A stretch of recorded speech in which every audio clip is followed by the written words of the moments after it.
Egg ఫ్రైని అందరు చేసినట్టు కాకుండా ఇలా వెరైటీగా ట్రై చేయండి, టేస్ట్ అదిరిపోతుంది. ప్యాన్లో నూనె వేడయ్యాక మనం ముందే కట్ చేసి పెట్టుకున్న ఆనియన్స్ని వేసుకోవాలి. కొంచెం రుచికి సరిపడా సాల్ట్ వేసుకోవాలి. తర్వాత చిటికెడంత పసుపు వేసుకొని బాగా కలుపుకోవాలి. ఇలా ఆనియన్స్ని కాసేపు మగ్గించుకోవాలి.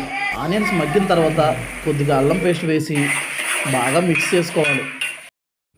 బాగా కలుపుకున్నాక అందులో కొత్తిమీర వేసి బాగా తిప్పుకోవాలి. ఆనియన్స్ మగ్గాక మనం రెడీగా ఉంచుకున్న ఎగ్స్ని దాంట్లో వేసేసేయాలి. ఎగ్స్ని ఒక్కొక్కటి పగలగొట్టనే వేసుకోవచ్చు, లేదా ఇలా బౌల్లో తీసుకునే వేసుకోవచ్చు, అది మీ ఇష్టం. ఎగ్స్ వేసిన వెంటనే కలుపుకోకండి, కొద్దిసేపు ఆగి కలుపుకోండి.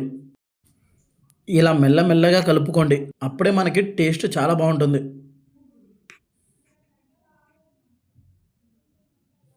ఇలా కలుపుకున్నాక కొంచెం ధనియాల పొడి వేసుకోవాలి.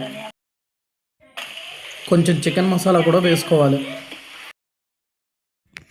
ఈ మసాలాలు ఎగ్గుకి బాగా పట్టేలాగా కలుపుకోండి. ఇలా కలుపుకున్నాక సరిపడా కారం వేసుకొని బాగా కలుపుకోండి. కారం ఎగ్స్కి బాగా పట్టాలి, అలా కలుపుకోండి. కారం ఎగ్స్కి ఎంత బాగా పడుతుందో అంత టేస్టీగా వస్తుంది. తర్వాత చివరిగా ఒకసారి సాల్ట్ కూడా కొద్దిగా వేసుకొని టేస్ట్ చెక్ చేసుకోండి. అన్నీ కరెక్ట్గా ఉన్నప్పుడు ఇంకా దింపేసుకోవడమే. కొద్దిసేపు మూత పెట్టి బాగా ఉడికించుకోండి. ఫైనల్గా అయిపోయిన ఈ ఫ్రై పైన కొంచెం కొత్తిమీర వేసుకోండి, టేస్ట్ ఇంకా బాగుంటుంది. కొత్తిమీర బాగా మగ్గింది అనుకున్నప్పుడు ఇక దింపేసుకోవడమే. ఈ ఎగ్ ఫ్రైడ్ టేస్ట్ అయితే నిజంగా చాలా బాగా వచ్చింది. మీరు కూడా ఇలానే ట్రై చేయండి, టేస్ట్ అయితే అదిరిపోతుంది.